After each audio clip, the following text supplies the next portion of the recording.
বিসমিল্লাহির রহমানির রহিম। আজকের এই নির্বাচনী জনসভা ফজর হতে আর একটু বাকি আছে।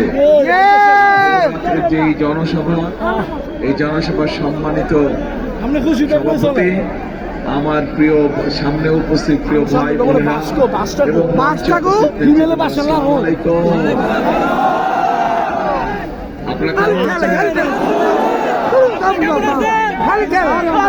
আপনাদের এখানে আসার কথা ছিল কখন?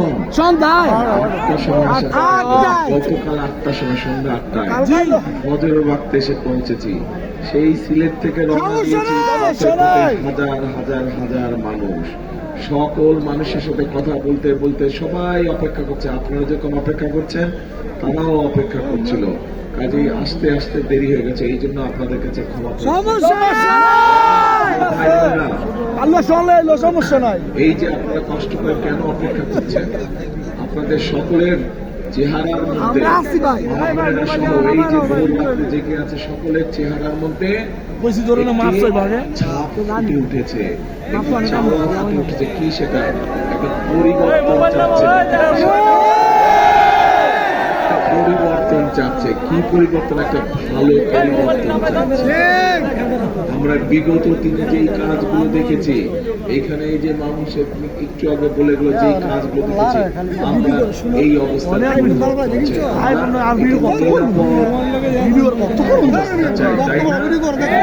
নিরাপদ অবস্থায়, যেখানে সকল মানুষ নিরাপদে থাকতে পারবে, নিরাপদে ব্যবসা বাণিজ্য করতে পারবে, রাস্তাঘাটে নিরাপদে চলতে পারবে।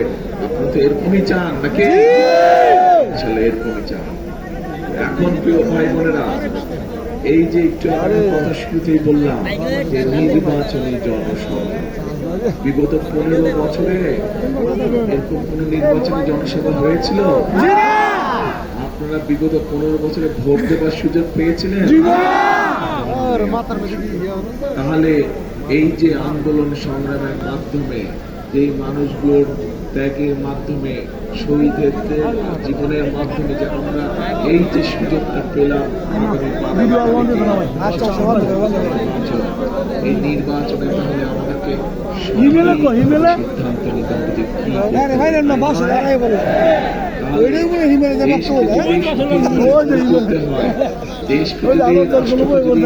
মেরামত করতে হয়। বাতাস কঠিন বাতাস। এই দেশে আমরা মুসলমান, হিন্দু, খ্রিস্টান, বৌদ্ধ সকল ধর্মের মানুষ হাজার বছর ধরে একসাথে শান্তিতে বসবাস করেছি না? 2 নম্বর মোবাইল একটা ছবি আগামী দিনে থাকতে চাই, শান্তিতে বসবাস করতে চাই। আমরা চাই এই দেশের বেকার যারা আছে, যারা সদস্য, যুব সমাজের যারা সদস্য, সকলের জন্য যাদের কর্মসংস্থানের ব্যবস্থা হয়। এই যে আমাদের মা বোনেরা এখানে উপস্থিত আছে, এরকম সারা বাংলাদেশের গ্রামে গঞ্জে হাজার হাজার লক্ষ কোটি কোটি মা বোনেরা আছে।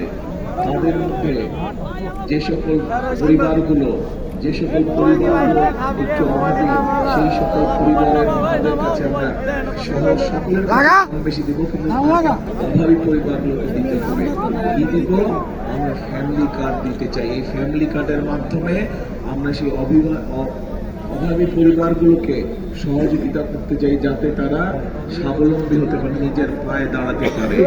আপনাদের কাছে কি এই পরিকল্পনাটা ভালো মনে হয়? আচ্ছা, ঠিক আছে। এরপরে দ্বিতীয় একটি পরিকল্পনার কথা বলি আমি। সেটি হচ্ছে, বাংলাদেশের সবচেয়ে বড় পেশা কোন পেশা বলেন তো?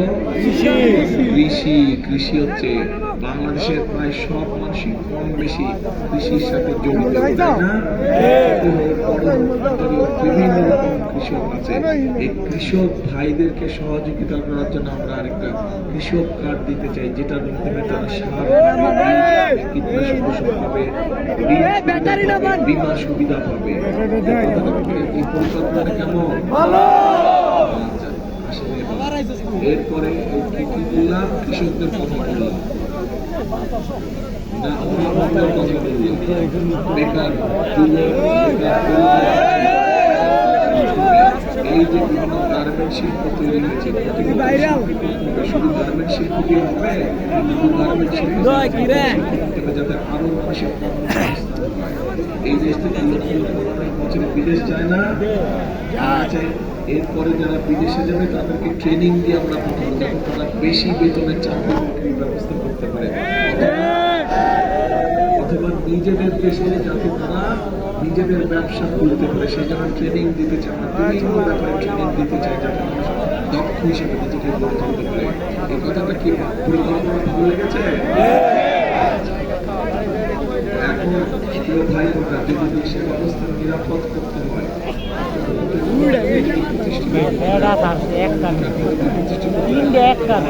যদি স্বাবলম্বী করে বিশেষ করে মাসে যদি টাকা হয় এই সব কাজগুলো করতে হলে পুরো যুবকদের কর্মসংস্থানের ব্যবস্থা করতে হয়, সেটা দেশে হোক বিদেশে হোক। এই কাজগুলো যদি করতে হয় তাহলে করা যাবে বাস্তবায়ন, আপনাকে একটা কাজ করতে হবে। এই কাজগুলো আমরা করবো ইনশাল্লাহ। বিএনপি জয়যুক্ত হলে বিএনপি এই কাজগুলো কিন্তু আপনাদের ক্ষেত্রে একটা কাজ করতে হবে। তারা কি কাজ বলেন তো?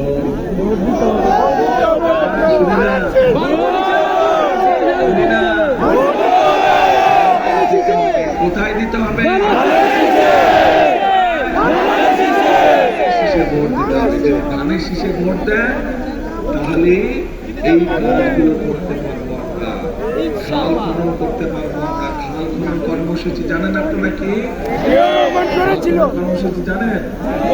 মুরব্বীরা জানেন, মুরব্বী এখানে যারা মুরব্বী তারা জানেন। শহীদ দিনের সময় খাল খনন কর্মসূচি করা হয়েছিল। অনেক জায়গায় দেখবেন একটু বর্ষার পানি দিয়ে পানি জলাবদ্ধতা হয়ে যায় না? আবার কৃষকরা সেচ সুবিধা পায় না, অনেক সময় হয়ে যায় না?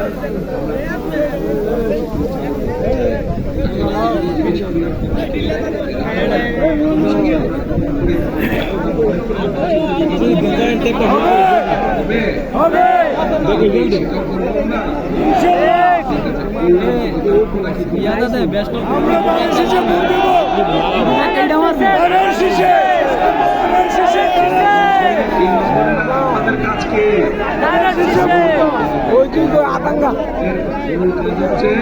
সঠিক ব্যক্তিকে নির্বাচন করতে হবে।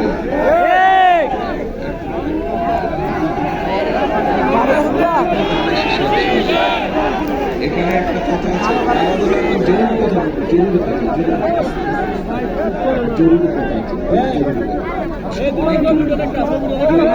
দুই কান খারাপ করে শুনতে হবে।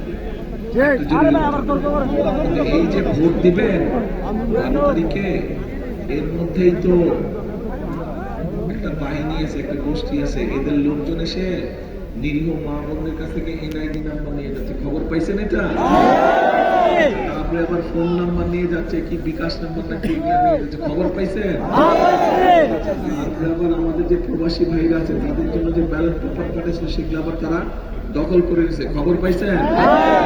তাহলে এদের সাথে ওই গত 15 বছর যে নিশিরাতের নির্বাচন আর ভোট ডাকাতের নির্বাচন, তার পার্থক্য হলো কি এদের সাথে আর ওদের? দুইজন একই। একজন ষড়যন্ত্র করেছিলেন, একজন ষড়যন্ত্র করে আপনাদের ভোট নিতে চায়, আরেকজন তো ডাকাতি করে আপনাদের ভোট নিয়ে গিয়েছে। এখন এই ষড়যন্ত্রকারীদের বিরুদ্ধে সজাগ থাকতে হবে। মা বোনদেরকে গিয়ে যে বিভ্রান্ত করছে এর ব্যাপারে সজাগ থাকতে হবে। কি মা বোনরা? আচ্ছা, এইটা গেল 1 নম্বর। 2 নম্বর বিষয় হচ্ছে ভোটের দিন কখন যাবেন ভোট কেন্দ্রে?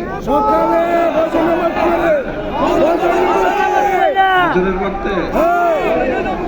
ফজরের ওয়াক্তে না, তাহাজ্জুদে উঠতে হবে। তাহাজ্জুদের নামাজ পড়বেন, তারপরে ভোট যার যার ভোট কেন্দ্রের দিকে রওনা দিবেন। ফজরের নামাজ জামাত করে ওই ভোট কেন্দ্রের সামনে পড়তে হবে। পারবেন? পারবেন নাকি? ভোট কেন্দ্রের সামনে ফজরের নামাজ জামাত করে কে কে পড়তে পারবেন?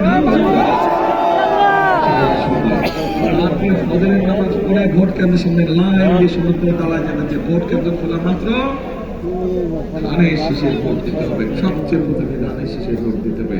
ঠিক আছে?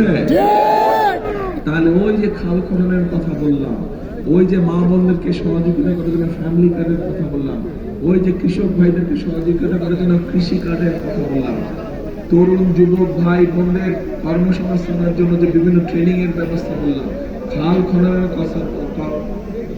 খননের কর্মসূচির কথা যে বললাম, এই কাজগুলো যদি বাস্তবায়ন করতে হয় তাহলে ধানের শীষকে জিতাতে হবে।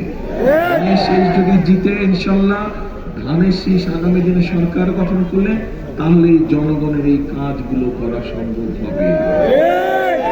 তাহলে আবার জিজ্ঞেস করি, বুঝছেন কিনা আমি বুঝে নেই আগে।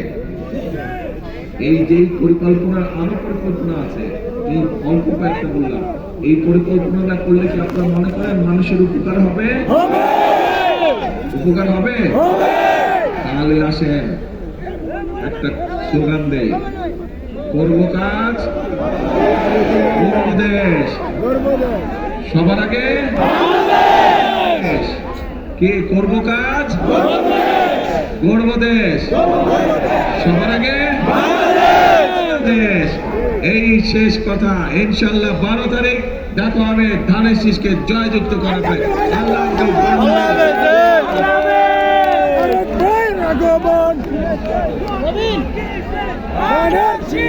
আচ্ছা, একটা কথা বলতে তো ভুলে গেছিলাম, আমাদের সাথে আমাদের এক ভাই আছে ধানের শীষের সাথে, খেজুর গাছ, উনি আমাদের সাথে সবসময় আন্দোলন সংগ্রামে ছিলেন, উনি আমাদের সাথে আন্দোলন সংগ্রামে ছিলেন। কাজে এই ভাইকে দেখাও আমাদের কর্তব্য, ঠিক আছে? ইনশাআল্লাহ আমরা ধানের শীষের পাশাপাশি খেজুর গাছকে আমরা নিয়ে আসবো, ঠিক আছে? ইনশাআল্লাহ ইনশাআল্লাহ।